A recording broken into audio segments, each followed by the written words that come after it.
शिरूर तालुक्यातील करडे कारेगाव रस्त्यावर एका मंगल कार्यालयाबाहेर होणाऱ्या बेशिस्त पार्किंगमुळे वाहतूक कोंडीची समस्या दिवसेंदिवस गंभीर होते.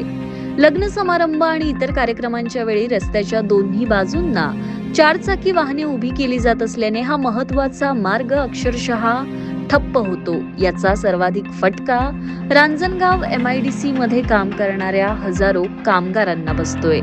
सकाळी आणि संध्याकाळी कामावर ये जा करण्याच्या गर्दीच्या वेळेत वाहतूक कोंडी अधिक वाढते. त्यामुळे कंपनीच्या बस, मालवाहू वाहने, दुचाकी आणि खासगी वाहनांना मार्ग काढणं कठीण होतं.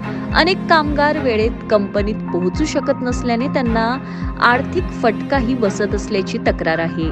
लग्न मोठ्यांचं पण त्रास मात्र गरिबांना, अशी संतप्त प्रतिक्रिया नागरिक आणि कामगार व्यक्त करत असून मंगल कार्यालयाबाहेरील पार्किंगला शिस्त लावावी आणि वाहतूक सुरळीत करण्यासाठी प्रशासनाने तातडीने उपाययोजना कराव्यात अशी मागणी होते.